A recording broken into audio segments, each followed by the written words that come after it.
All right, if everybody is ready and good to go, let's get started.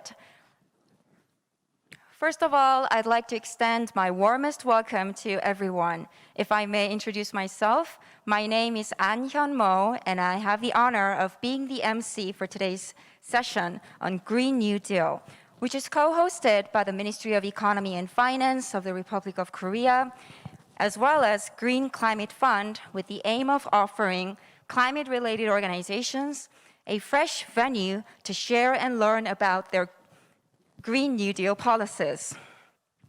It is a tremendous privilege for me to be here at this meaningful gathering as your MC. As you know, however, due to the ongoing pandemic, this entire session is being live streamed on the P4G virtual platform and on the YouTube channel of the Ministry of Economy and Finance, both of which is open to anyone who's interested. Whether you're joining us online or here with me on site, I'd like to thank all of you for your attendance. Now, before we officially kick things off, we've put together a short video to help give you an idea of what exactly the Green New Deal is. Please take a look to get more familiar with the subject matter.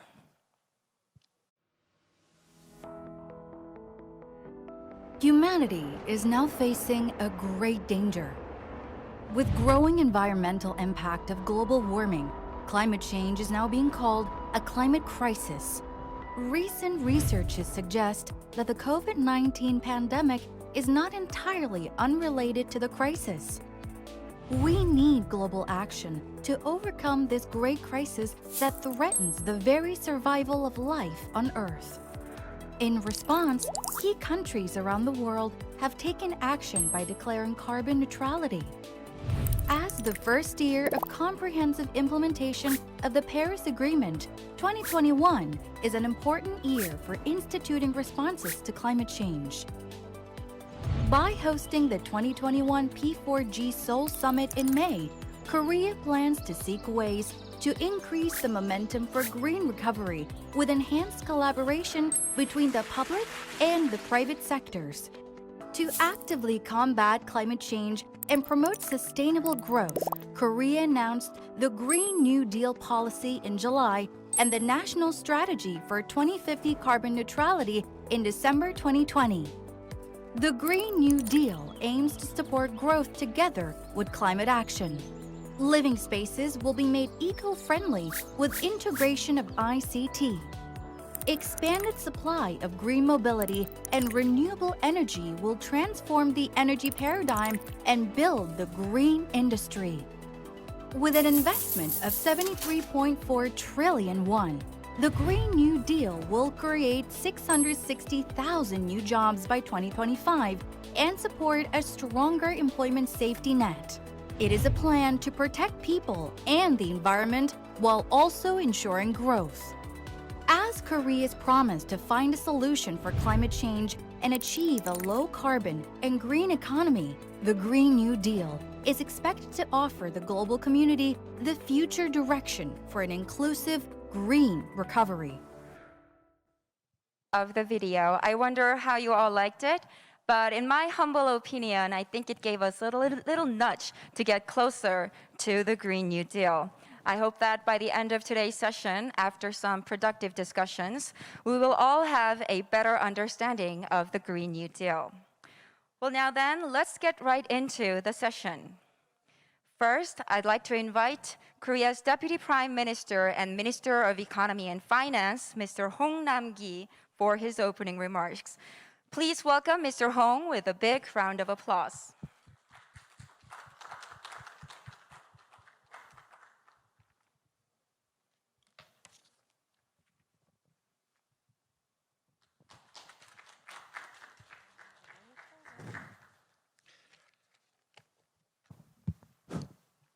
Good morning, good afternoon, and good evening.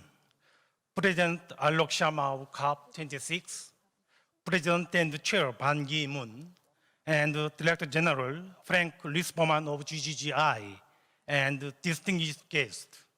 Welcome and thank you for joining us at this special session on the Green New Deal. I also want to express my appreciations to executive directors, Yannick Lemarek and the GCF, for hosting today's event with us. The COVID-19 situation has sounded the alarm on climate changes, or the so-called green swan. At this year marks the first year of comprehensive implementations of the Paris Agreement. We have seen accelerated action toward carbon neutrality. At least 4 summits on climate changes will be held this year, one of which will be the P4G Seoul Summit next week. And as a breakout sessions to this very first climate summit of Korea, today's special sessions offer meaningful opportunities to discuss green transitions to green economy. Ladies and gentlemen, countries around the world are recognizing that carbon neutrality is not just the means to prevent the climate crisis, but also a new engine for future growth. Large-scale investment in green infrastructure and strategies promoting green consumption patterns are creating new value chains and jobs. Korea is also accelerating the structural changes to low carbon economies based on the Green-New-Deal initiative and the national strategy for 2050 carbon neutrality announced last year. Today, I would like to suggest 3 ways to expedite the transitions to the green economy by strengthening the policy effort of the global community. My suggestions will be based on 3 key words. Use the acronyms P4G or P alphabet 4G, participation, fairness, and goals, to promote participation under fairness towards the 2050 net zero goals. And I will add and emphasize one more important factor, the strong political drive to ensure successful implementations. First, Green New Deal's policy must have a clear goal. For Green New Deal policies to be more than just a short-term stimulus or a rhetoric, they need a clear goal for carbon neutrality, along with a definite timeline and concrete means to achieve this goal. The US, Japan, and Canada solidified their commitment towards the 2050 net zero goals at the Leader Summit on Climate last month by raising their ambitions for 2030. Korea is also working for this goal, despite its dependency on high carbon manufacturing industry. With a clear vision for 2050 net zero, we are preparing a scenario to update the 2030 NDC based on nationwide effort. As for the concrete means, we plan to invest 3.8% of our GDP by 2025 in Green New Deal projects, including green infrastructure, renewable energy, and green mobility. At the same time, we made sure our initiative reflects the country's context by utilizing our strengths in the IT sector to make our manufacturing industry smart and green. Likewise, the Green New Deal initiative of other countries should reflect their specific circumstances, including their economic conditions and carbon emission pathway. Second, we need to encourage private sector participation. Unlike the government-based organizations like the UN and the G20, or the private sector effort, such as the Renewable Energy 100 campaign, P4G is a high-level platform that integrates the public and the private sectors. These unique compositions enable active investment from the private sector based on creative idea of the civil society and government support.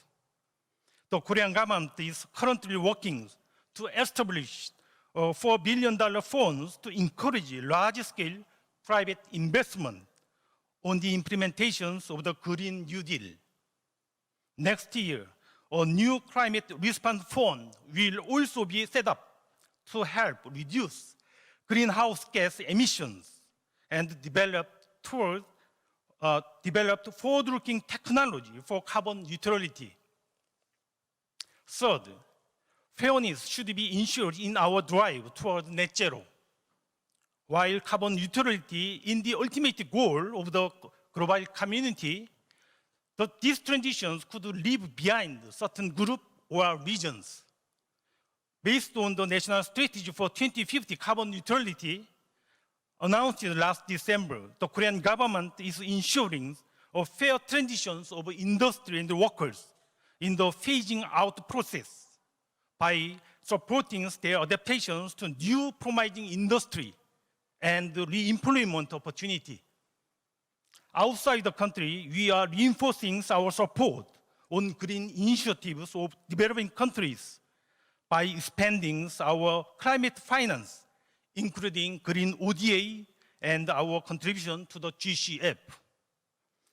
Last but not least, I would like to add to the 3 points and emphasize the need for strong implementation framework. As carbon neutrality changes the entire economy, it calls for strong commitment at the highest level. In this regard, Korea has set up a strategic meeting chaired by the president and inviting politicians as a top decision-making body on the Green New Deal. In addition, a special committee was set up on carbon neutrality, inviting not only the government officials, but also around 100 experts and representatives from various sectors. Co-chaired by the Prime Minister and the private sector's representative, this committee institutionalized private participation in the policymaking process and is expected to minimize resistance from the public based on clear communication and widespread social consensus. Distinguished guests, in his letter to President Moon, former Vice President of the United States of America, Al Gore, stated that a party-aligned NDC would be a once-in-a-generation economic opportunity that will create millions of new jobs around the world. I hope these special sessions will provide the venue for productive discussions to maximize that once-in-a-generation opportunity. I also look forward to the Green Future sessions this week and this summit, the summit next week, serving as a stepping stone in our journey to COP26 in November and ultimately to the low-carbon economic transition of the global community. Thank you. Now we're going to have a keynote speech delivered by Executive Director Mr. Yannick Glamarac from the GCF. In fact, Mr. Glamarac is right here with me on site, and his speech is titled Aligning Finance with Low-Carbon Climate Resilient Development in the Context of COVID-19. Please welcome Executive Director Glamarac onto the stage with a warm round of applause. Excellencies, dear colleagues, and dear friends who are joining us online worldwide today. This week's P4G Summit is an important opportunity to build momentum to deliver global climate change ambition, whilst also realizing the Sustainable Development Goals. The ambition is there. As the P4G slogan states, green we go, change we make. But to realize that change, we need climate finance. And today, I am proud to be able to launch a GCF publication to contribute to the dialogue on how we could achieve this, scaling up climate finance in the era of COVID-19. The report is a result of a collaboration between IPCC and GCF experts from many disciplines.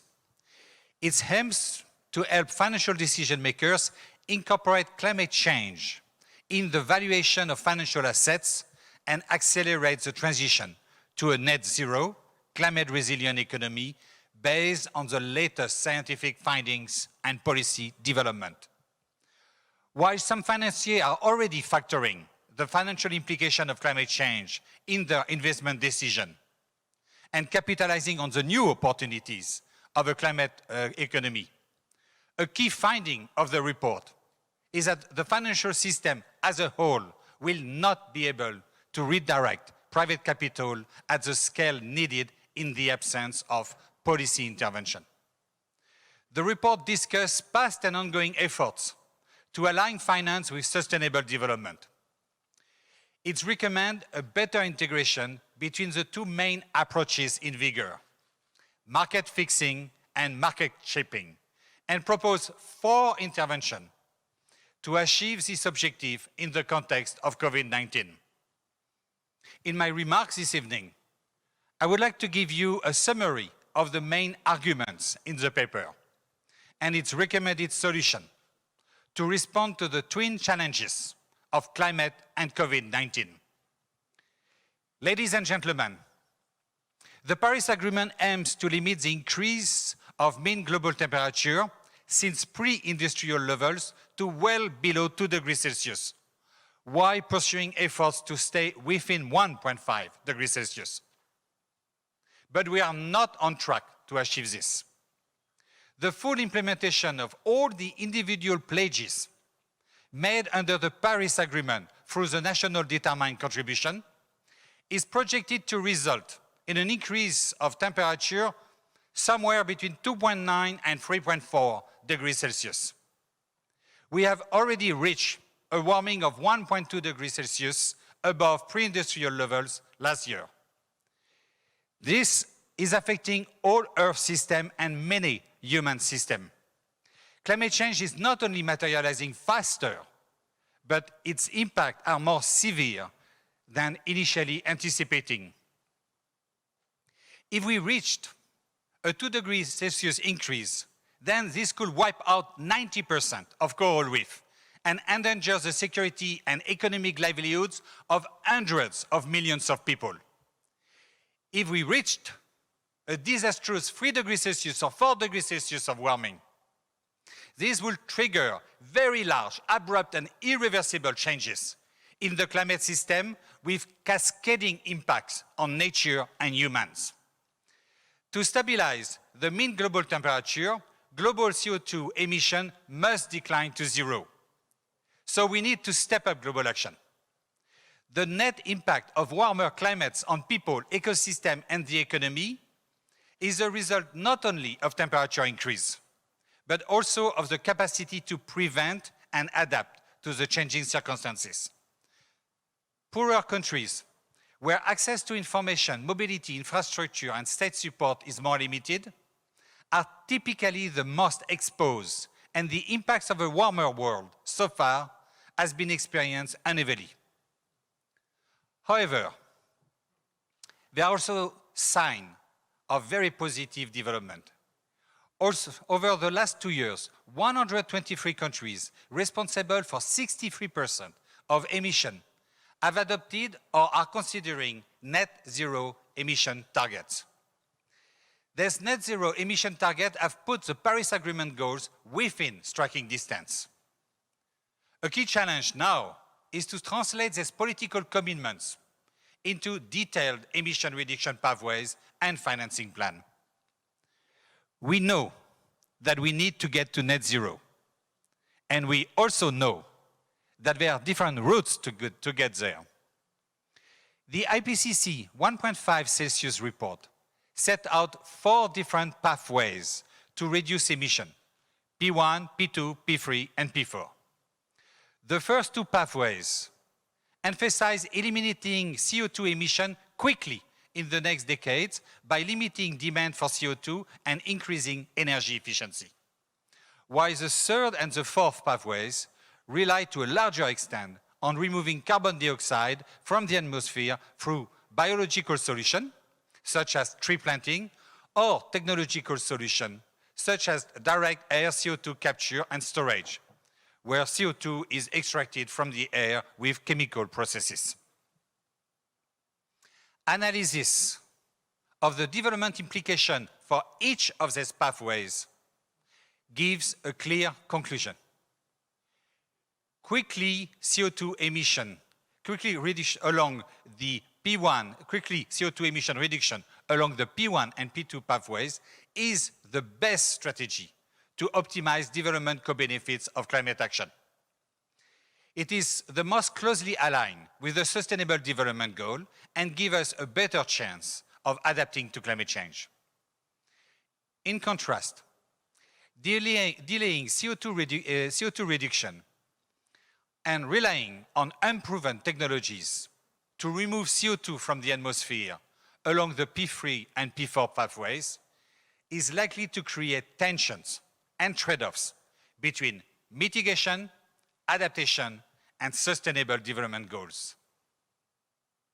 That is because it will increase the risk of trade-off between carbon removal intervention and other societal goals such as food security and biodiversity conservation.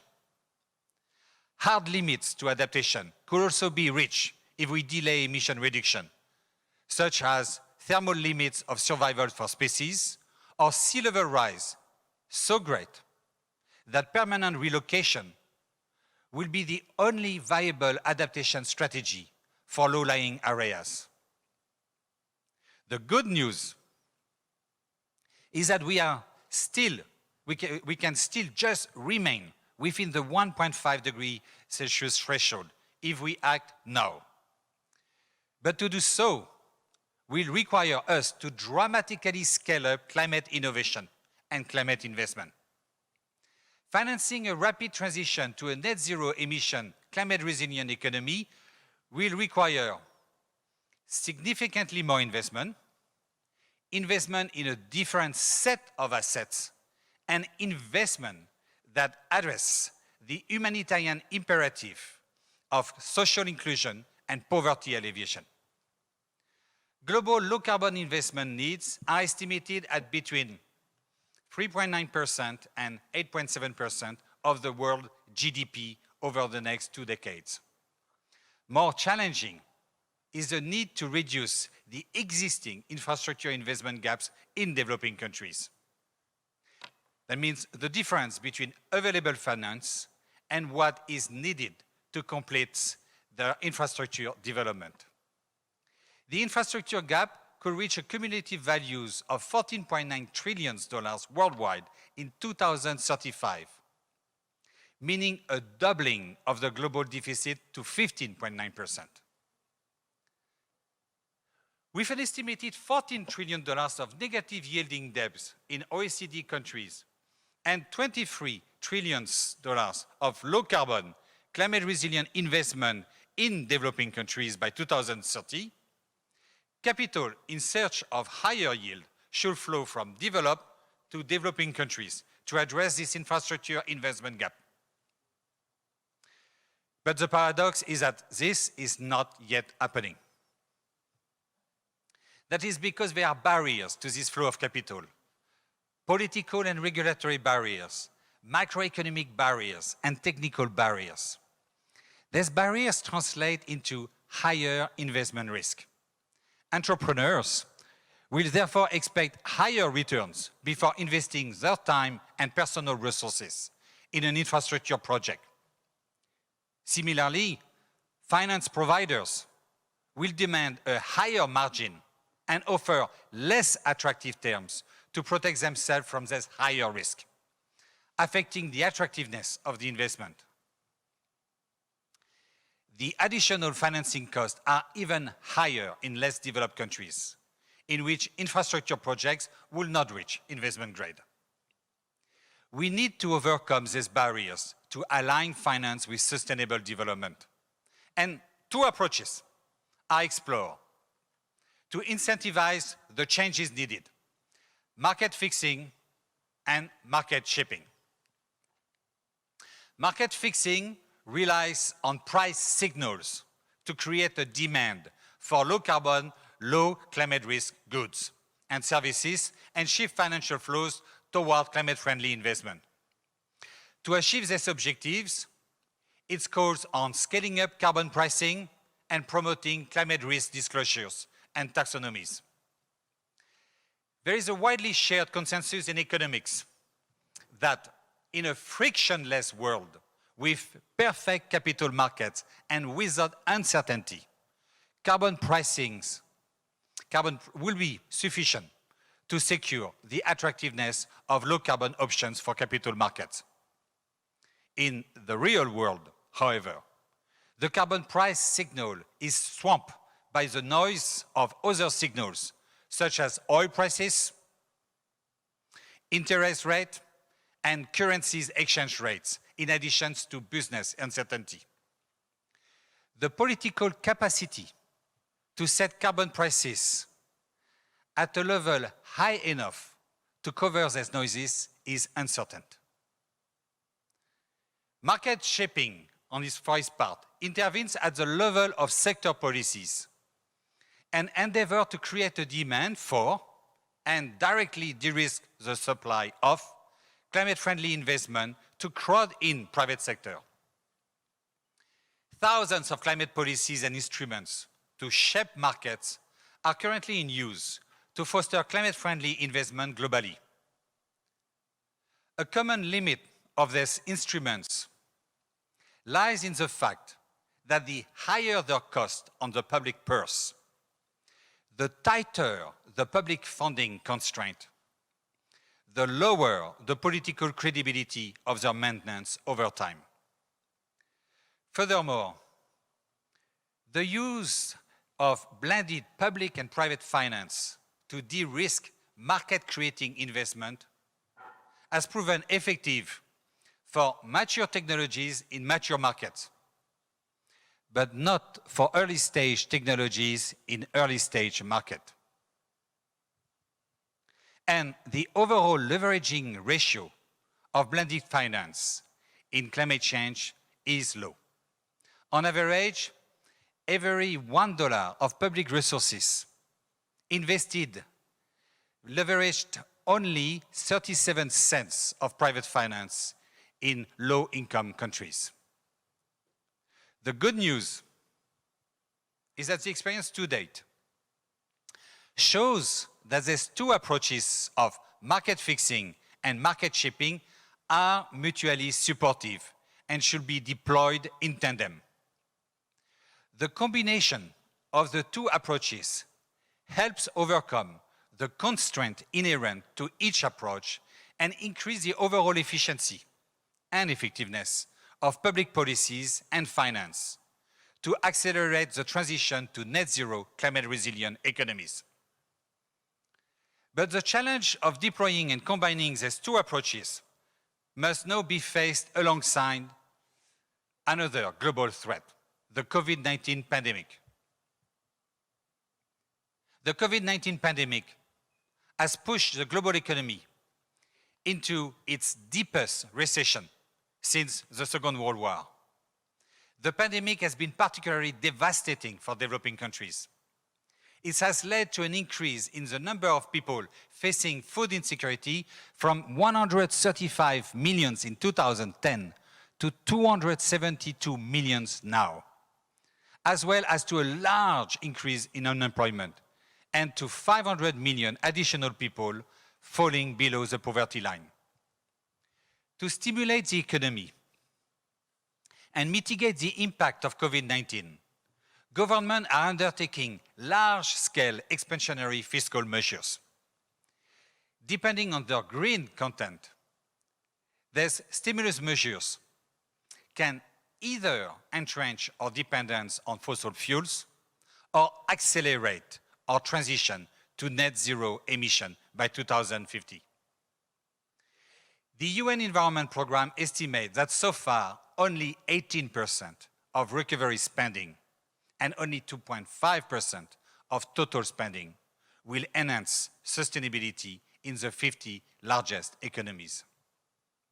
Equally concerning,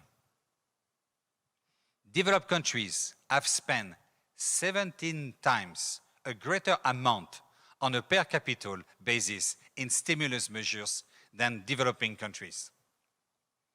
One of the key reasons for this disparity is the difference in the cost of additional debt. For most high-income countries, the cost of additional debt is close to 0% per annum. For developing countries with low credit rating, interest rates are significantly higher, increasing the cost of any new debt, thus burdening and stretching fiscal budget.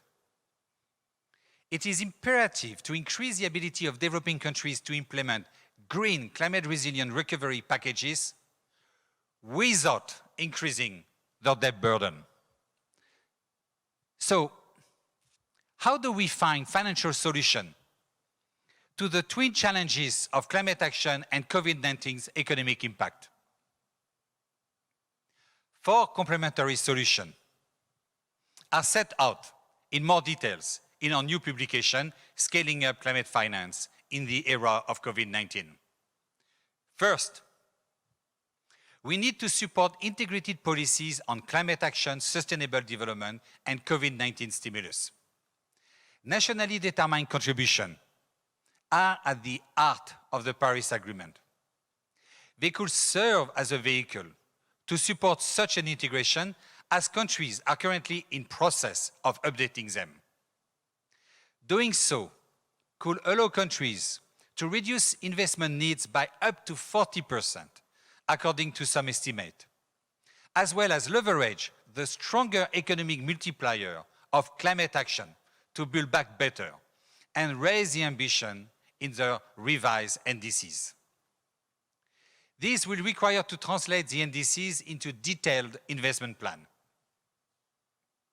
Second, we must alleviate debt burden so that developing countries have the fiscal space to finance their green climate resilient recovery plan. One bold way to do so would be through debt for climate swaps at scale, a partial cancellation of debt by the creditor government, transforming the remaining part into local currency and directing it to investment in climate action.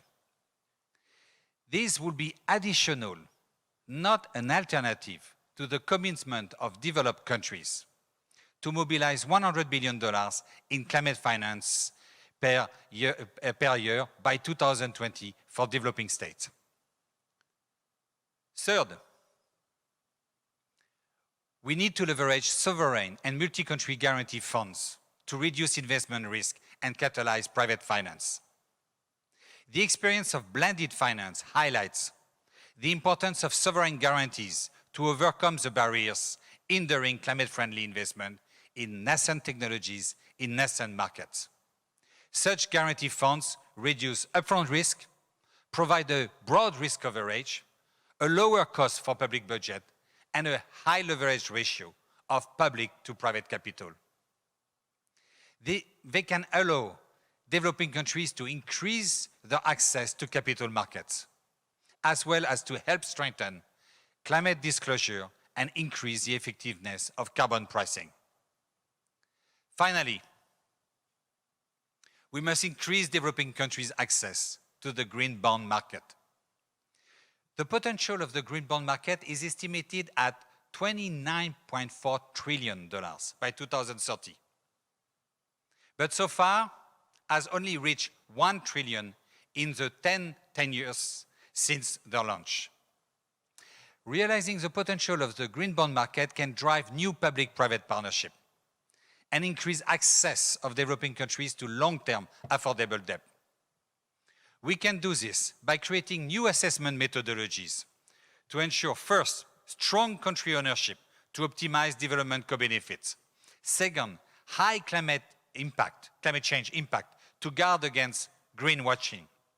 And third, clear additionality to mitigate the risk that public de-risking generates windfall profits to investors for projects that would have been undertaken anyway. Finally, the new assessment methodologies should also ensure an accurate evaluation of the risk-return profile of climate-resilient infrastructure investment against conventional infrastructure and enable them to be recognized as a new asset class. Together, these 4 approaches can allow us to build back better, to reach our climate ambition and to keep global warming well below 2 degrees Celsius. Thank you very much for your kind attention. Kamsanabita.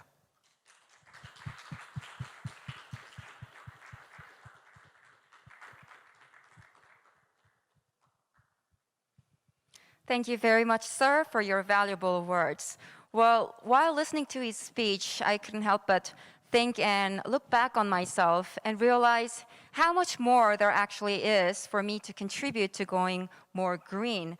I'm sure it was a great reminder for all of you to really try and reduce carbon emissions in your daily lives. Why don't we extend our gratitude one more time with another big round of applause? With another big round of applause, please. Thank you very much, Mr. Glamorak, Executive Director of the GCF.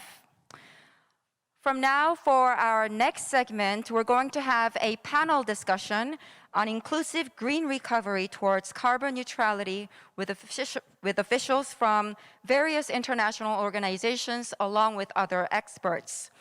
The discussion will be moderated by Director General Frank Risberman from Global Green Growth Institute. Let us please welcome him with a big hand.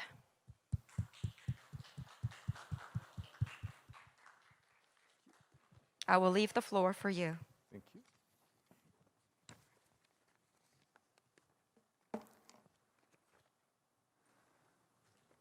Good evening, good morning, Excellencies, ladies and gentlemen. It's my pleasure to moderate a panel on such an important topic. We've all heard from earlier speakers that this is the critical decade to ensure a sustainable future for humanity and avoid a climate disaster. Governments have mobilized very large amounts of funding to recover from the pandemic crisis.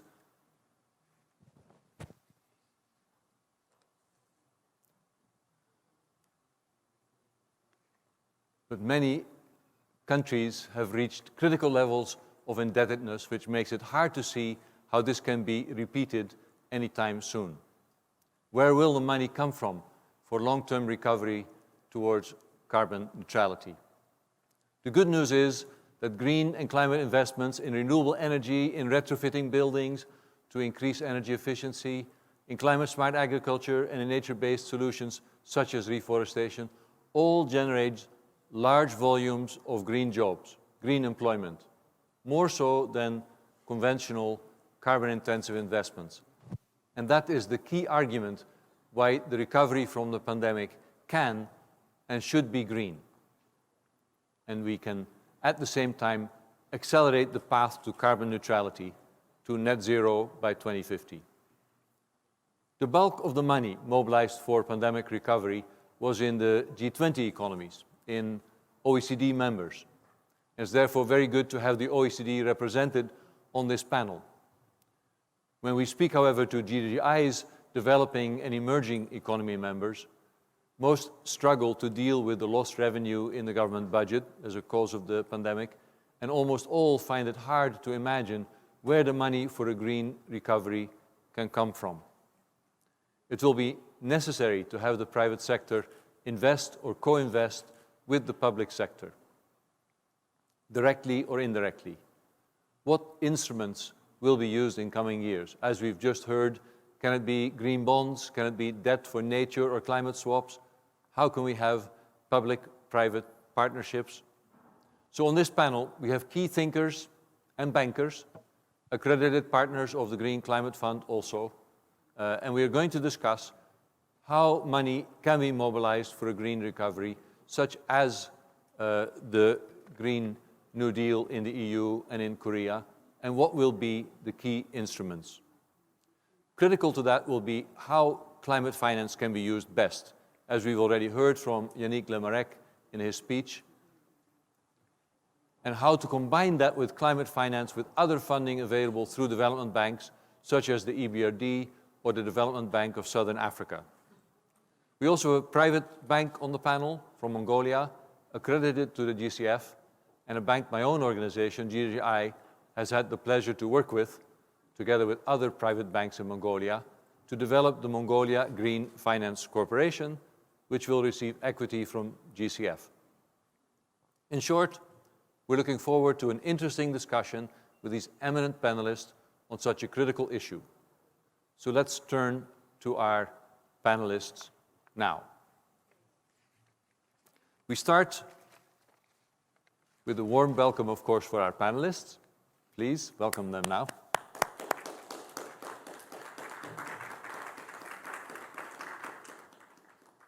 And the first question will be for all of them. The first question regards expanding climate finance, which we have to believe is key to taking ambitious steps necessary to avert catastrophic impact of climate change. But as we've already heard, in 2020, while a very large amount of money was announced, $16 trillion for pandemic spending, pandemic recovery spending across the world's largest 50 economies, only a pretty small share of that was directed towards long-term recovery type measures, and an even smaller share of that was truly green. And that was largely in developed countries.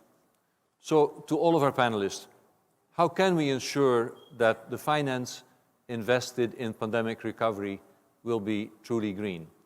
We'll hear from all our 5 panelists for some 3 minutes each, and we'll start with Mr. Masamichi Kono, who is the Deputy Secretary General of OECD. Mr. Kono, the floor is yours. Thank you very much, Mr. Lisbaban. It's my great honor and pleasure to be here with you today. I would really like to thank the organizers for, of course, having this event in such a timely manner on a critically important subject. And of course, we are now quite aware that climate finance really has to be drastically increased and urgently, that is. But then, as it has already been mentioned, we are actually still trying to recover from the worst crisis since either the Second World War or in our lifetime, that is the COVID-19 crisis. And so, in fact, what we should first do is for governments to really, or make sure that governments integrate climate action into their recovery measures, their recovery packages as we come out of this, or as we try to come out of this COVID-19 crisis. And of course, there are ways to do it, but unfortunately, OECD research points to the fact that this is far from being sufficient as it stands. And actually, it was already mentioned that only a small portion or a fraction of those spending for recovery measures really has been allocated to what we can clearly call green measures. And the OECD actually has a green recovery database tracking the environmental implications of COVID-19 related measures in 43 countries, including OECD members as well as non-member partners. And what we have here is that countries have actually allocated around $336 billion to green measures, but this is only, let's say, 17% of total funding for recovery, and only 2% for of the total COVID-19 related spending of governments. And so we have to find a way of increasing this drastically. And for that matter, your question was how to ensure that this will actually be correctly spent and in a way that is consistent with our long-term climate goals. And to ensure that, first, of course, we need to be able to measure correctly what we are doing in terms of government spending. And for that matter, we need a measurement tool that will enable you to track progress in achieving your goals. Second, those measurement tools will have to be comparable across countries. They have to be consistent with the climate goals. And for all that to happen, of course, we have to come back to this very basic issue of what is green. And therefore, we need some way of having a common understanding of the green taxonomy and the green methodologies that we want to promote. And so all that requires a lot of work across all stakeholders, that is, and even within government, we need to have a whole of government approach, which the OECD has been really promoting.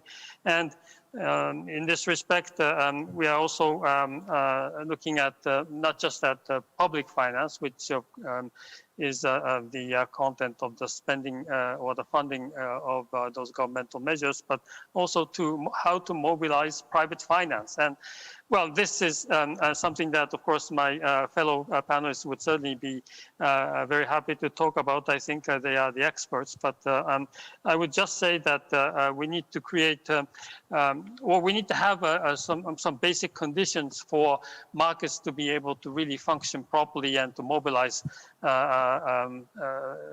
private finance into the green investment or investment in green infrastructure in particular. And for that, again, issues of ESG data reporting, ESG measurement, taxonomies, the whole regulatory environment on labeling of ESG products, disclosure, and certainly we want to define long-term financial materiality to actually capture the risks correctly and to have the firms, particularly those firms in the large emitters, that is, the large emitting sectors, to disclose their carbon footprint properly. And then, of course, the government itself will need to incorporate what we call ESG into all its activities, including for state-owned enterprises, and that will enable, of course, the government to lead by example. And but then this may sound a bit daunting or maybe too long a wish list, but it's not that we don't have already some of the tools to enable this, including our policy instruments and standards at the OECD on corporate governance, on the governance of state-owned enterprises, responsible business conduct, due diligence of institutional investors and lenders. And I would really come back to this point about transparency, comparability, and consistency, because throughout public finance and private finance, those are the things that we need to drastically improve. And then, of course, the markets can do the proper job of pricing. And there was this discussion about either the markets fixing or shaping, or shaping the markets or fixing the markets. But then for those to really happen and for those to really gain momentum, we have an urgent task of standardization, of developing the right metrics and consistency, and again, transparency, consistency, and comparability. Thank you. Thank you, Mr. Kono, for starting us off on a complex subject, emphasizing data, transparency, regulation, and of course that new green taxonomy that the EU also recently introduced. I think a good start for the panel. Can we turn for the same question to our second panelist, which will be Ms. Beata Javorcik, who is the Chief Economist of the EBRD. Ms. Javorcik, the floor is yours.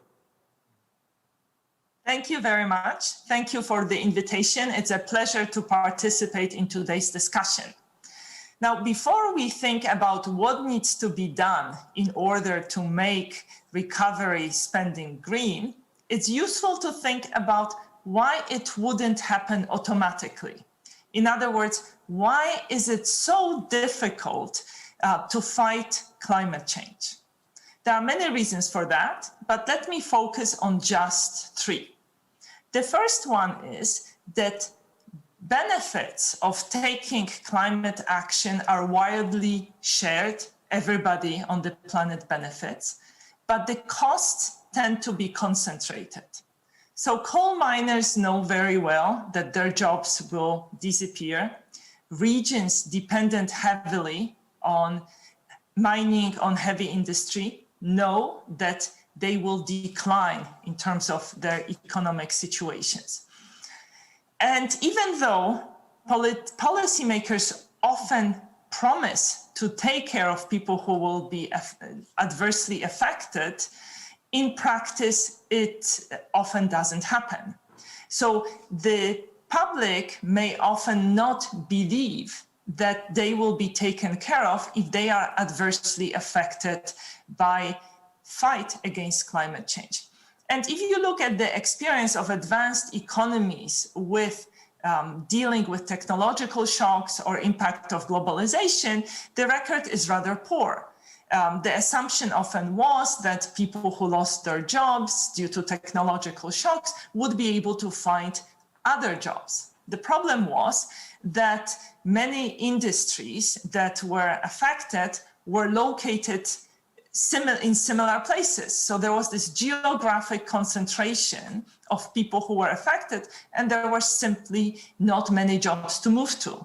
So the challenge with climate change will be very similar. How to ensure that regions that will be adversely affected by the need to move to a zero emissions future, how to ensure that these regions can prosper, can reinvent themselves. And the third reason why it is so difficult to mobilize efforts to fight climate change is because the costs are visible today, but the benefits will accrue only in the future. And by design, policymakers have short-run horizons, so they have every incentive to pay lip service to climate action, but they have actually very little incentive to undertake real action. So what can be done? I think the first step is to educate the public. There is still a lot of skepticism out there. There's a lot of misinformation. But here, paradoxically, the COVID pandemic can be our ally. In a survey the EBRD has done half a year ago, many people reported that the pandemic has raised their concern about climate change. Just like more than a year ago, COVID wasn't their problem, it was somebody else's problem. People are realizing that the same may happen with climate change. It's not their problem today, but it may become their problem tomorrow. And the numbers are quite encouraging. Half of the respondents in Egypt, 1/3 in Poland, 1/5 in Belarus said we are more concerned about climate change because of the pandemic. Second, I think we need to set aside funding for people who may be negatively affected by our efforts to fight climate change, and this needs to be done in a credible way. Because unless everybody can share in this future prosperity and future benefits of fighting climate change, we will not have wide public support and our efforts will not succeed. And finally, international agreements that tie the hands of policymakers are hugely important because they give incentives to policymakers to actually implement what they have promised. They send a very strong signal to entrepreneurs, to investors, and to inventors that we are all serious about fighting climate change and that it's going to pay off to invest in a greener future, to invest in R&D, innovation, and ways of ensuring that our future is better. Thank you. Thank you very much, Mr. Dvorčík. You've pointed out the importance of a just transition, making sure that those people who inevitably are going to lose out are going to be brought back on board, but indeed also the positive linkage that people have made between the pandemic and climate change. That is maybe something we can build on. Well, we can turn to our third panelist now. That is Mr. Patrick Diamini. He is the CEO of the Development Bank of Southern Africa. Mr. Diamini, the same question to you. The floor is yours. Thank you very much, Frank. Good morning, good evening, and good afternoon to everybody. And a great thank you to the organizers of this event. I think it's very, very, very important right from the beginning that when we talk about the recovery from the pandemic, we start to talk about both nature and people. We know that many economies across the globe have been completely and totally decimated by the pandemic. But we also know that nature has got to be at the center of the recovery. So when we start to look at how do we best invest in biodiversity and how do we best invest in people at the same time, we will then be able to ensure that whatever we do, it is for the greater good, and whatever we do is in line with Sustainable Development Goals, as well as perfectly in line with the Paris Agreement. Under the auspices of the United Nations, countries committed to Sustainable Development Goals, which is aiming at making sure that no one is left behind. Under the auspices of the Paris Accord, we all have committed, and many countries have committed, to net zero position by 2050.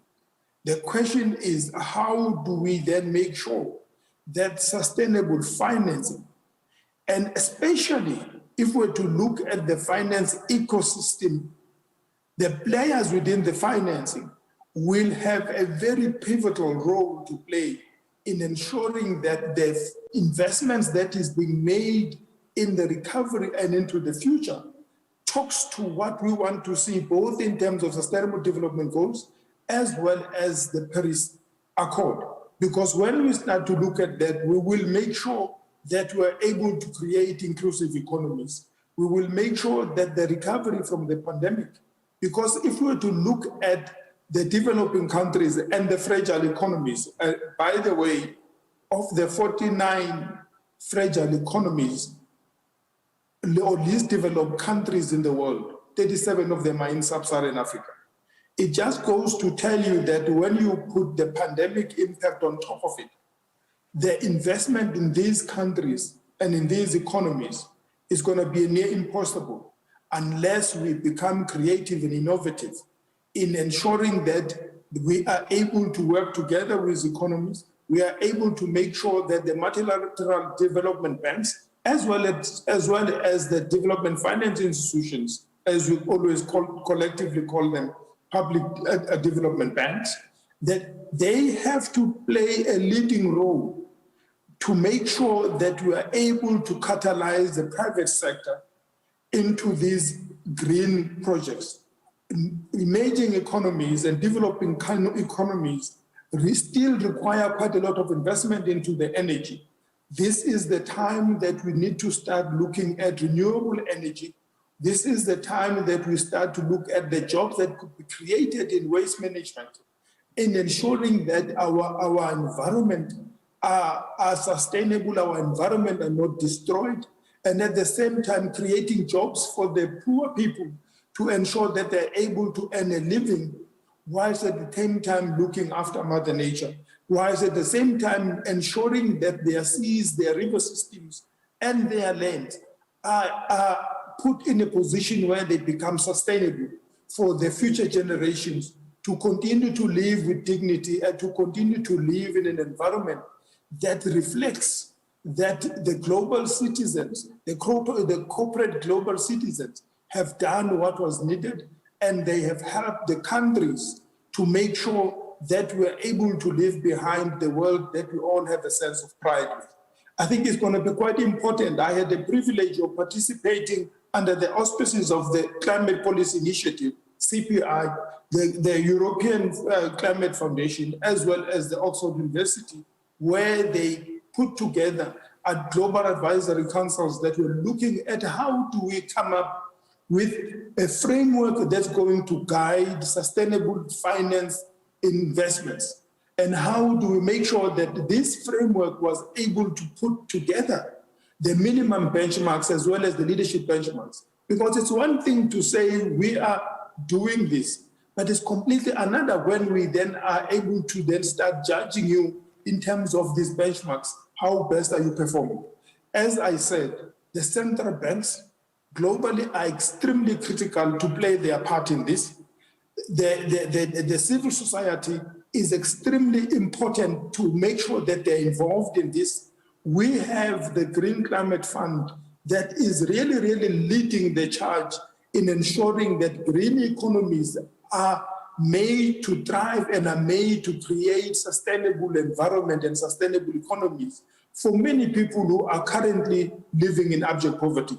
We, as the Development Bank of Southern Africa, are part of the accredited entities by the Green Climate Fund that we have been working with the Green Climate Fund to come up with a number of initiatives to start looking at how can we support the corporates to drive the renewable energy for themselves. How do we work and support private sector and rural people and economies to make sure that what they are doing talks to the green economy that we're trying to drive as the world. So this is something that we feel that if we really were to look at twinning nature and people, the recovery will ensure that it talks to the green economy and sustainable development goals and perfectly align with the Paris Agreement. Thank you. Thank you, Mr. Diamini. Indeed, you have a tough job in a critical part of the world with many fragile countries. Glad to see that you're ready to play a role to bring in the private sector, and glad you brought out the important role that nature and people will both have to play in those solutions. So thank you. We'll come back to all the panelists to hear more from them. But first, we'll turn to the fourth panelist, Mr. Segefjaf, if I say that correctly, Kumenjaf, the CEO of Hasbank in Mongolia. Sir, the floor is yours. Okay, thank you very much. And first of all, I would like to thank Ministry of Economy and Finance, and of course, Green Climate Fund for organizing this important event. I'm very honored to be part of this panel discussion, and I'm excited to share our experience in the journey of green finance. Hasbank is one of the GCF accredited entities representing a private sector, and we have about 8 projects in partnership with GCF that are either in implementation or as part of the pipeline. And these projects include projects such as business loan programs for GHG emission reductions, solar panels under renewable energy programs, also energy efficiency consumption laws, just to name a few. However, in order to bring a more meaningful and significant impact to ensure that finance invested after the pandemic, especially focusing on green finance, is that all key stakeholders have to come together as one team. So we understood that one bank won't be able to have a significant impact. So that's why I'm very excited and extremely proud that Mongolia was able to set up a Mongolian Green Finance Corporation. And this is our attempt to create a first green bank in Mongolia. And it took a lot of coordination between Mongolian Bankers Association, GCF, government, Mongolian government, Ministry of Environment, just to name a few. And we're quite excited that we're able to pull up the plan. And one of the key critical portions of this whole program is that the government, local commercial banks, as well as the Mongolian government and GCF are committed to invest into this bank, where 1/3 each, 1/3 from the government, 1/3 from the commercial banks, and 1/3 from GCF will be able to invest as an anchor equity investment The total amount is 50 million to start, but also there is a 35 million of debt financing included in the whole project, and the whole project will be a 50 million in total. So we are extremely happy that this project is moving along, and hopefully in the next events we can share more tangible success stories. Thank you. Thank you very much for bringing up indeed the Mongolia Green Finance Corporation. And I know that the private banks in Mongolia have been active for years in green finance. I've enjoyed visiting you in one of your annual events on green finance. So indeed, great to see that strong engagement from the private sector. So our fifth and last panelist is Professor Oh Young-na from Kyunghee University, and also an advisor to the Korean government on the Green New Deal. Professor Oh, floor is yours. Thank you. Thank you, moderator. I would also like to express my gratitude to the organizer of this special session, the Ministry of Economy and Finance, for inviting me to this meaningful event. I'm not working for the financial institute, but I will answer based on my experiences advising the Korean Green New Deal. As you're aware, after the 2008 financial crisis, many countries made the climate crisis worse by investing heavily in fossil fuels. To prevent the same outcome from occurring, it is important to make local government feel confidence in pursuing low carbon recovery, not only because it is a way toward the sustainable development, but also because it will be able to create jobs. As Anyak mentioned, the strong carbon pricing on a global scale will be the right answer. And I will repeat the importance of data disclosure, verification, and climate resilient metrics, as other panelists already mentioned. Unlike the past, the private sectors are very active in green transition. For example, the SK, POSCO, Samsung, and Hanwha, those are the big conglomerates in Korea.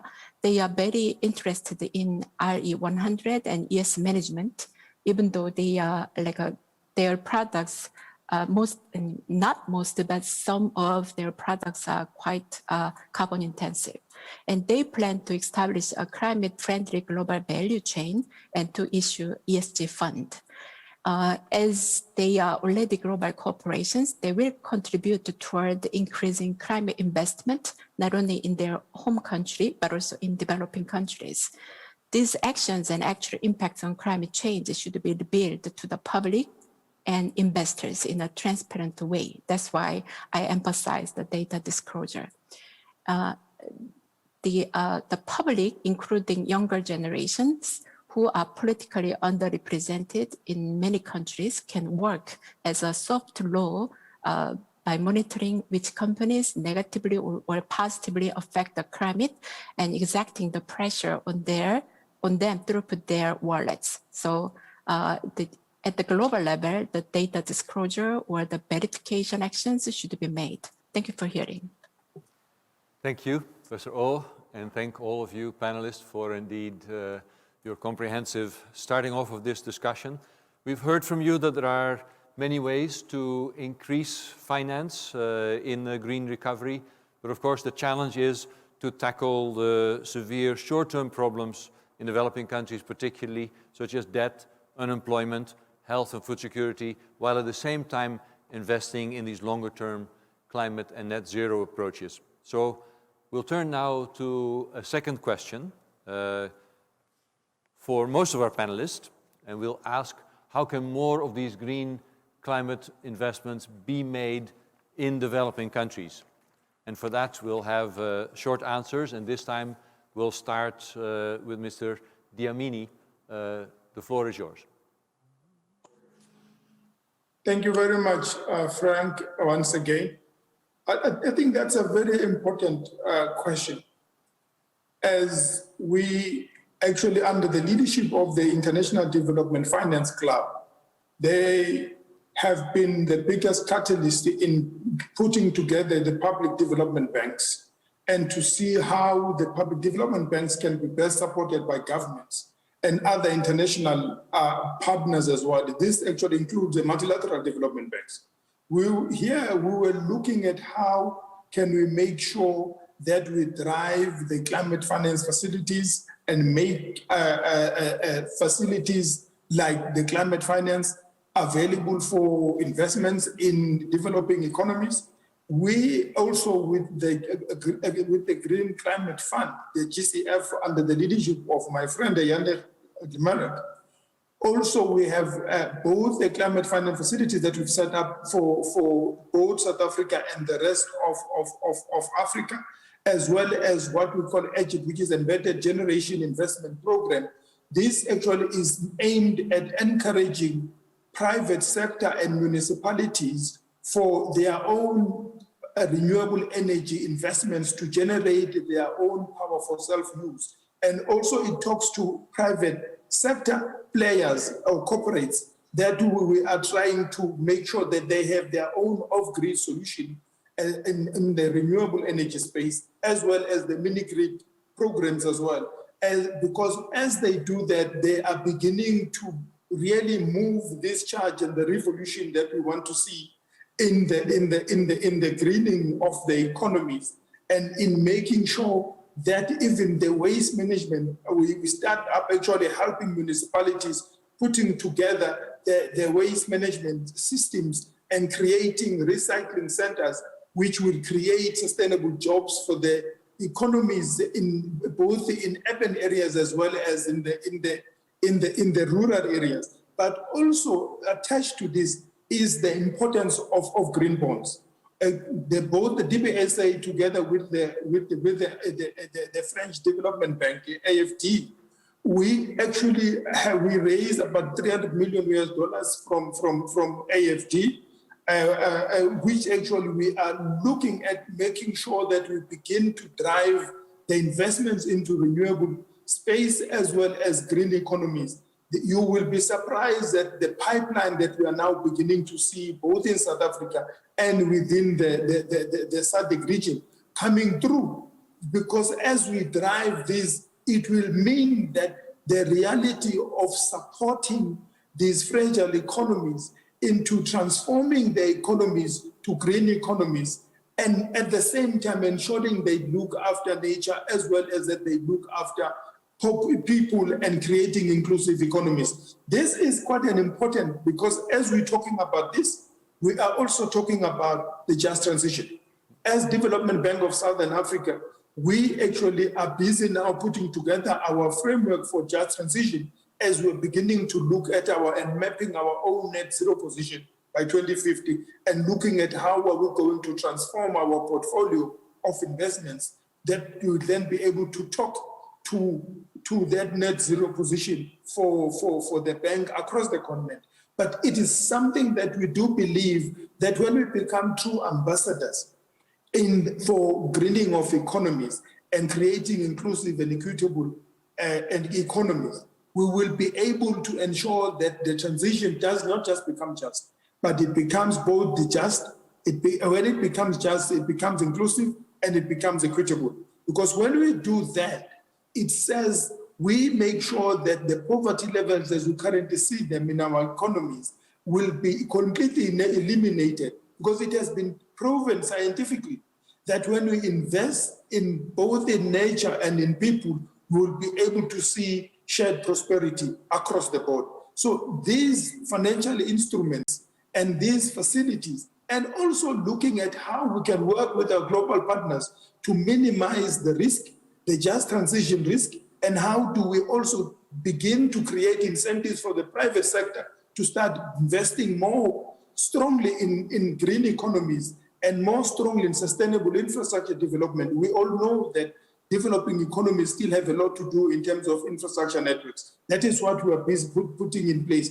But the repurposing of certain infrastructure types to minimize stranded asset risk becomes extremely important the world over, because we know that there are certain infrastructure currently that are dedicated to dirty investments and dirty generating projects. But now we need to start saying, how do we repurpose those infrastructure so that they begin to talk to the green economy that we all are driving towards, which will ensure that our SDG drive, as well as the Paris Accord drive, are realized, not in a too distant future.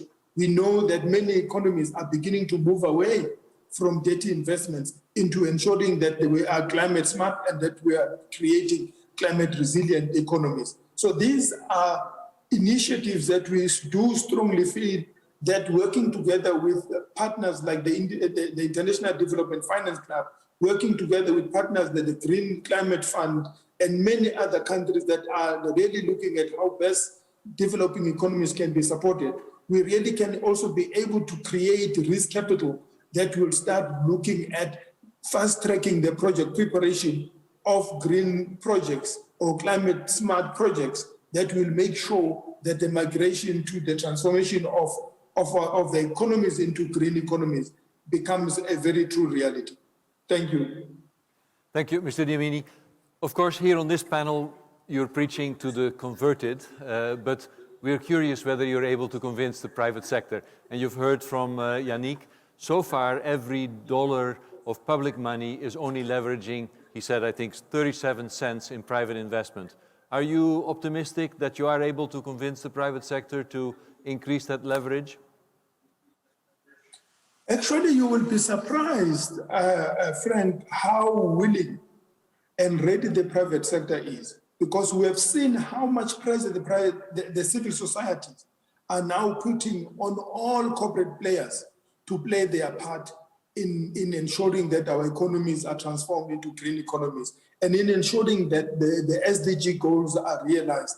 But what this thing means is that when we are able to work together, especially within the ecosystem, when we work together, the private sector, and what is key, the private sector are very much willing when they are well-prepared projects, and those projects have got to be given the risk capital, which will ensure that the early feasibility studies and the structuring of the projects becomes attractive to the finance sector, to the private sector. So what here we are seeing happening is as we are putting these incentives for the private sector, and as we're preparing projects from early stage, and as we structure these projects in a manner that it becomes attractive and investable for the private sector actually will be falling on each other. Here I'm talking about the example that we're living here in South Africa.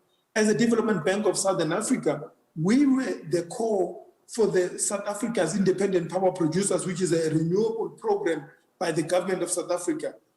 The way the private sector fell on each other, trying to get involved, it actually surprised even our wildest, because it exceeded our wildest expectation. Well, we were all very much surprised how willing and how ready the private sector is to play their part in the renewable space and in the green economy. All that has got to be done is the right incentives and the right mechanisms and the right platforms to enable them to come in. After all, the public sector, including governments, we do not have sufficient funding.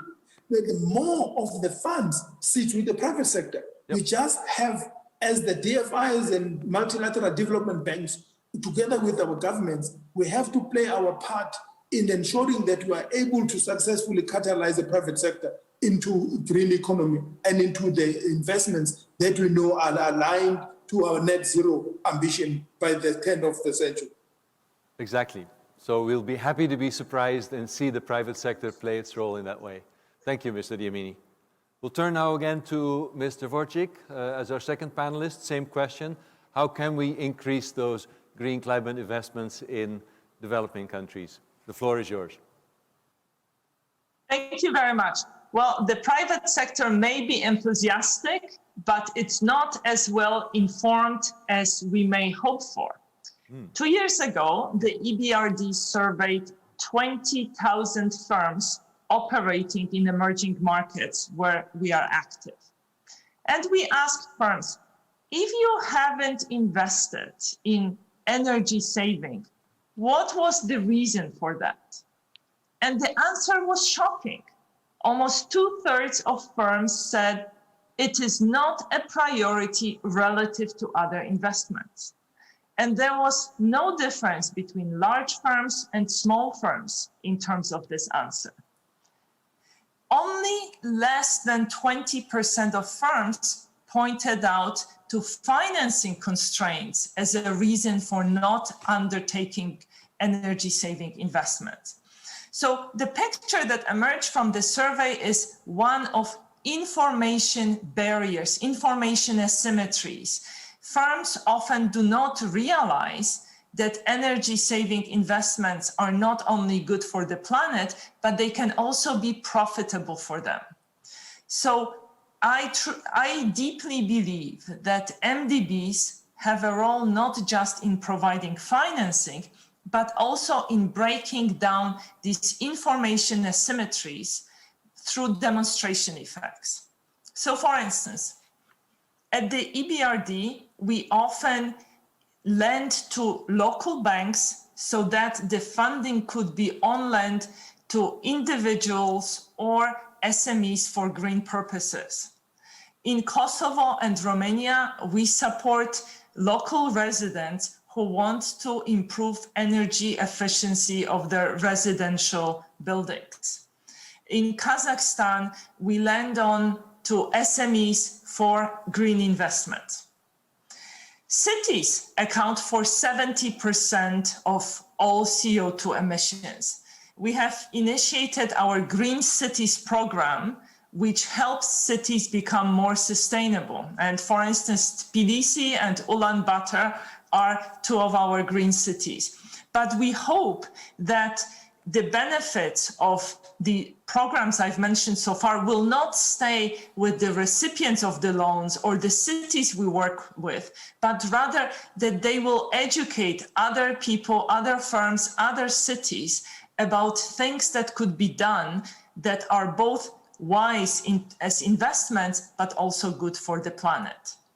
Now, we also are active in terms of financial green finance innovation. A few months ago, we participated in the first issue of a sustainability-linked bond in our countries of operations. And the idea is very simple. The borrower makes very significant green commitments, and if these commitments are not met, the interest rates will increase. And the role of the EBRD here is not just as someone who provides money, but someone who provides a seal of approval, credibility to that financing instrument that perhaps would not have happened in the absence of our participation. And this is a way in which we crowd in private investment and hope that such investments will follow without our participation in the future through this demonstration effect. Thank you. Thank you very much, Mr. Dvorčík, and pointing out that indeed private firms, and I would add governments, are often not aware that green investments can be commercially attractive. They don't always need concessional finance. There are sometimes very interesting investment opportunities. And indeed, providing a green seal of approval is very important as well. Now, then we can talk to a private bank, the ones that you on-lend to. Mr. Gumenjov of Haas Bank, can you tell us about some of your other initiatives to increase investments from banks like yours in climate in Mongolia? The floor is yours. Thank you. So this year, Haas Bank is celebrating our 20th year anniversary. And since the beginning of our bank, our mission was based on triple bottom line principles, which are people, planet, and profit. And in order to show our commitment, our bank has its own eco-banking division who oversees all of our green finance initiatives. But it doesn't only limit at eco-banking. All of our divisions and all of our branches are fully committed to our triple bottom line mission. So you mentioned about what are the interesting projects that we're currently doing. One of my favorite projects besides MGFC is a mini grid, off-grid solutions for the Gare district. For those colleagues who don't know or not familiar with a Gare district in capital city of Ulaanbaatar, Gare is a traditional Mongolian yurt, and this is a district where Most of them are Mongolian traditional gears, and the main sources of heating is coal. So they're burning coal for the basic heating. There's no centralized utility or sewage systems in place. So one of the great ideas that we're able to develop and did a feasibility study at this point, and we are drafting the funding proposal as we speak, and also we're doing a pilot project in the Gear district. So the whole idea is quite simple. A family in a Gear district can get a loan from a bank, and of course, it'll be based on a subsidized rate with the help of GCF funds, and also we'll blend our portion with it so that it is more inclusive. And a family in a Gear district can get a loan to acquire a mini-grid solar equipment or a solution, and they can use that equipment to meet their own heatings and energy needs. And anything excess electricity or heating generated, they can sell it to the neighbors, which is also could be used as a new business opportunity, or you can call it a micro business for the family. And we believe that this type of structure could be quite useful in Mongolian context to combat the coal burning, and especially the low quality coals are being burned roughly 9 months in a year. And also we're discussing, in order to have that type of setup, there should be a renewable energy services company, which we don't have the regulations yet. And once that is set up, we believe that this could be quite a successful project. Thank you. And indeed, explaining how some projects can address both blue skies and net zero 2050 at the same time in an innovative manner. Thank you for that. Well, the fourth person I was going to ask the same question to is not a banker, as she has already said, Professor Oh. I know you advise on the Green New Deal in Korea, but is there also a link for Korea, not only in Korea, but for other countries to share that experience with developing countries? The floor is yours. Yeah, before I mention about the developing country issue, I would like to address one issue which is related to uncertainty. There are some reports to show that the positive relationship between ESG rankings and return rates. However, it is not sure whether the ESG actions have increased the profit or the firms with high return rates have conducted the ESG actions. I think this is why just 1/3 of global funds have made a green commitment. So I wish, as a scholar, I wish the MDB provides accurate or the scientific answers to this question to reduce the uncertainty, which is related to investors' decision making. In regard to the climate finance in developing countries, I would like to emphasize the leadership of Multilateral Development Bank. The amount of adaptation finance invested in developing countries has increased after the Paris Agreement, but it is still much smaller than what is necessary, and also its impacts on the capacity building in developing economies is not very clear. So nowadays, even though there are some actions or the investment in mitigation actions, but again, the total amount of the adaptation finance, specifically in developing countries, is quite limited. So for the MDB perspective, instead of providing loans, even with low interest rates, the MDB should raise and scale up adaptation finance by themselves. And second, I would like to emphasize the importance of diffusion of green technologies. Last decade, the law of WTO has been focused on property rights. So the MDB should work together with the WTO and put more effort to accelerate the diffusion of green technologies across the borders. So I think that's what I want to say tonight. Thank you.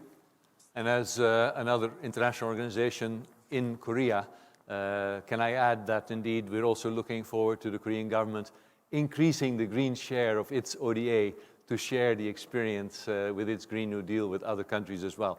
But I think we've heard from the Deputy Prime Minister that that is what they're planning as well. So thank you for those 4 answers. Well, you will have noted we haven't asked Mr. Kono yet because we have a special question for him. We'd like you, sir, to respond to the following. Would you consider debt for climate swaps to be a feasible way forward for reducing indebtedness of developing countries while increasing the available climate finance for them, given the innovative potential of green climate finance projects? Mr. Kono, the floor is yours. Thank you, Frank. And it's a very specific question. Now, I can certainly say that debt for climate swaps could be a useful way to reduce the indebtedness of developing countries while increasing the available finance for green and blue projects or policy objectives. But on the other hand, I mean, and also I should say that we do have an experience with a country like Seychelles, for example, which actually provides lots of lessons for us on the opportunities and challenges of using such a method. And this one for Seychelles was done in the context of the Paris Club creditors implementing a debt for nature swap that covered a portion of the debt or the total debt of the Seychelles. But even this project, I mean, took about 4 years to actually come to fruition. And definitely it was quite challenging, of course, to have the funding commitments and creditor consent to such an operation. And of course, there is this really important issue of how to track the progress made, also to be able to measure that progress in a quantitative manner. So you need to certainly good key performance indicators, etc. So I can't say that this can be a solution for everyone. I can't say that this can provide the scale and the scope of debt of solving the debt issues in those developing countries that are really in deep trouble or really with this COVID crisis in a difficulty. And therefore, I would say we do need a more holistic plan or project for dealing with the debt of those countries. And of course, there is the G20 DSSI, the debt service suspension initiative, but that is certainly not the whole story. It cannot be a silver bullet.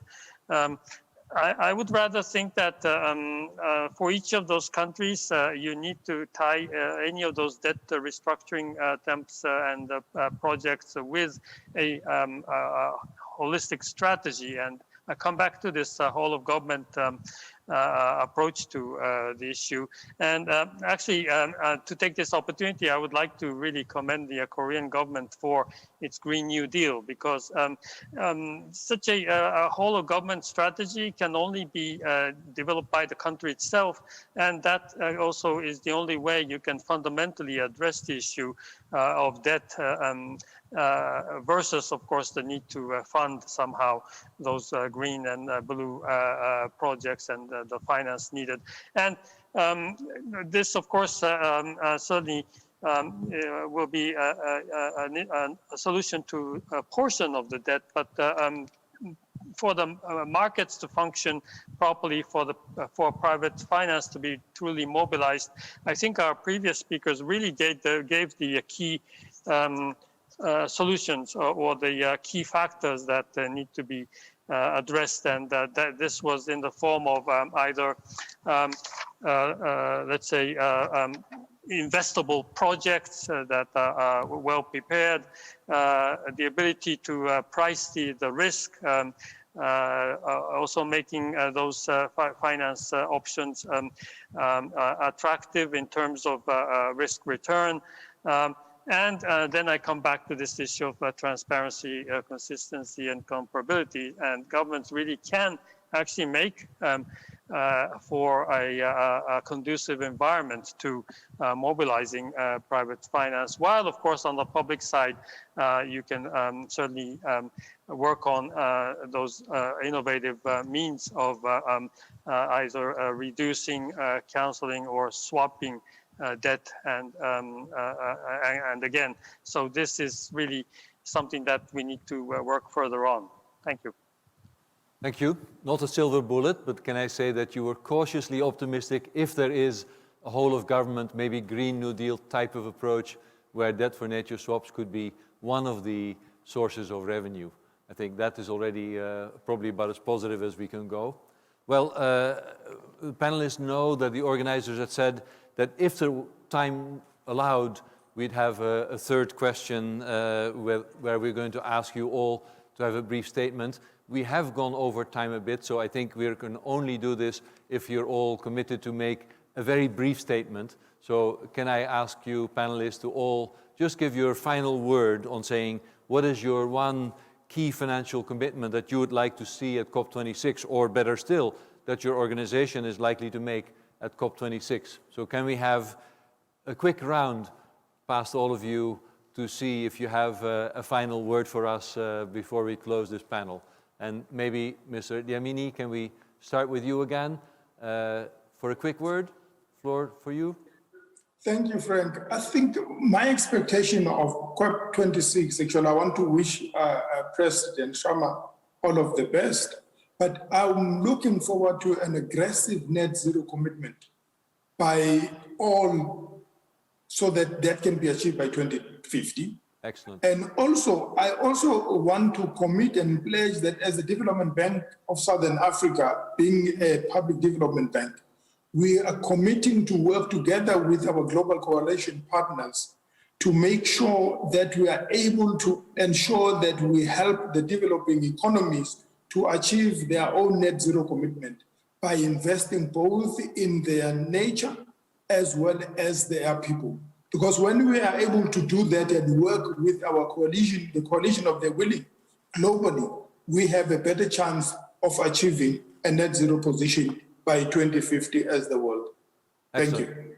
That kicks it off, an aggressive net zero commitment, and you'll play your part. Thank you, Mr. Diamini. Mr. Wojcik, floor is yours. Same question. Thank you. The EBRD has committed to making majority of its investments green by 2025. And right now we are proposing to our shareholders that all of our investments will be fully aligned with the Paris Agreement by the beginning of 2023. Thank you. Thank you. That is a big commitment. Thank you very much for that. Mr. Gumenjov, same question for you. Floor is yours. Yes, in most emerging markets, providing a low interest rate funding for green projects is very critical, and it will definitely support the inclusive growth in green finance. And most of the funding that is available out there, including GCF, even though they're low interest rate in terms of funding, the funding is in US dollars, and that creates a lot of issues for private entities such as Hasbank. And one key financial commitment that I would like to see coming out of COP26 is if it's possible to develop a local currency funding for emerging market, or an affordable foreign currency swap facility that would specifically support the sustainable finance initiatives. Thank you very much. That's a very specific one, dealing with foreign exchange risks. Thank you very much. Professor O, what is your key desire for COP26? Floor is yours. The regional cooperation framework will be a good channel for green ODA and green private sector investment. So the bringing climate change as a major issue in regional international cooperation, specifically in East and South Asia, will be important. Yeah, that's it. Thank you. And indeed, there will be a lot of focus on East and South Asia as a key region where we need to see increased commitments to reduce coal, as we heard from the COP chair, Alok Sharma. So indeed, I think there will be a lot of focus on that. Finally, we turn to you, Mr. Kono. Your last word, key commitment at COP26. The floor is yours. Thank you so much. It's really been an honor and pleasure. And actually at the OECD, we are just about to start a new program called IPAC, International Program for Action on Climate, which is really a way of supporting countries first be able to measure progress against their climate goals in various aspects and through the use of indicators, but at the same time be able to provide country-specific advice and recommendations for taking forward their climate strategies. And this is open to non-members also. So we really want to make this project one of the contributions that the OECD can make to the COP26. Thank you. Excellent. Thank you very much. Well, I have the job to wrap up this panel. I think you'll agree with me that we've heard some very interesting perspectives from the 5 panelists. Quite a bit of focus on the need for better data, on indeed having a green taxonomy that will inform decisions and make it easier to have them transparent. We heard that sometimes private sector, and I would add governments, don't actually know what the options are for investing in energy efficiency and other green investments. But then we heard quite a bit of optimism, particularly from Mr. Diamini, that the private sector, which is going to be a critical partner, will play its role. And certainly we heard from our private bank, Haas Bank, that there is a strong engagement. And of course, Professor Oh, with her experience in the Green New Deal here in Korea, I think was somewhat optimistic that we'll see regional cooperation, hopefully along the same lines. That was my quickest wrap-up of this panel, to stay within time limits. And I hope that all of you will agree with me that we had very good contributions from the panelists, and will join me in thanking all of them.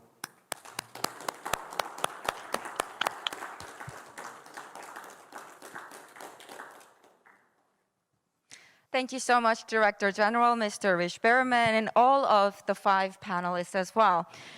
Now, everyone, this brings us to the end of our program today. I am so amazed by how fast the 2 hours went by, and I also hope you enjoyed what we have prepared and shared today.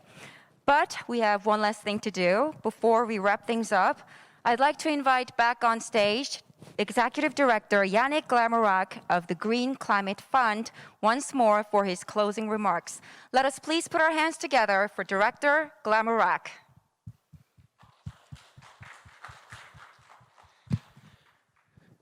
Thank you. Thank you very much.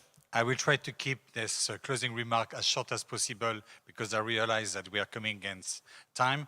But first, I would like to deeply thank our honored guests and participants who have joined us in person and virtually today. Honorable Hong Nan-ki, Deputy Prime Minister and Minister of Economy and Finance, Ministry of Economy and Finance, Republic of Korea. Honorable Ban Ki-moon, my former boss, President and Chair of the Global Green Growth Institute and 8th Secretary General of the United Nations, as well as Honorable Alok Sharma, President of COP26. Thank you also very much to our Master of Ceremony, Miss Un-Oh An. I'm afraid that my pronunciation must have been terrible. So close, but perfection. behind the poor presentation, there is a big, big word of thanks for a wonderful job. Thank you so much for that recognition. And just to be fair, I will also deeply thank our moderator and mispronounce his name, Frank Richberman. The I would like also to deeply thank our panelists. I think all of us, I believe, will agree that we have had an unbelievable panel discussion. So many, many thanks, Mr. Masamichi Kono. Many, many thanks, Ms. Bea Jazorovic. Many thanks, Mr. Patrick Dlamini. Many thanks, Mr. J. Vegslav Goodman-Jeff. And many thanks, Ms. Ungma Ho. And I would like also to thank all the staff of the Ministry of Economy and Finance who have helped my colleagues from the Green Climate Fund make this session a reality today. I will not try to sum up the very rich discussions that we have had for the past couple of hours.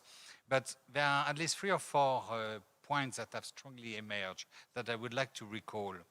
The first one is that time to act is now.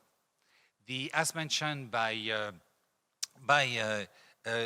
our Deputy Prime Minister of Economy and Finance, Mr. Hong, as mentioned by the 8th Secretary General of the United Nations, Mr. Ban Ki-moon, as mentioned by the President of COP26, Mr. Alok Sharma, the COVID-19 pandemic has brought us to a tipping point or a turning point. The decisions that we are to make in the coming years will either entrench our dependence on fossil fuels or enable us to accelerate our transition toward net zero climate resilient development. And this places a huge responsibility on all of us right now to act. A second key point definitely is that if we want to make a difference, we need the private sector. And there was quite a lot of discussion on what kind of right instrument, what kind of policies could incentivize the private sectors. And I agree with Frank that it was quite uplifting. I suspect that if we were to bring all the panelists together around the table right now to further discuss this question, we could go throughout the entire night. But what is clear from this discussion is that we have the policies, we have the instruments. Identifying the best portfolio of policies and instruments will certainly depend from one country to another one, from one sector to another one, but we have the capacity to act now. We have no excuse for not acting. The third thing is that we need a fair transition. And what does it mean? It means that our action to address climate change must also accelerate efforts toward achieving sustainable development goals and all the other societal goals. And here again, we have been given plenty of examples today that demonstrate that it's possible. We can achieve a fair and just transition if we make it one of our priority. And if we can basically fulfill this promise, I would like to quote what my friend Patrick Dlamini has said. If we can fulfill this promise, we can deliver a world we will be proud of. And it's certainly the deepest dream of the Green Climate Fund and all his colleagues, and I'm sure the deepest dream of all of those who are involved in this fight against climate change. Many, many thanks for your attention. 감사합니다.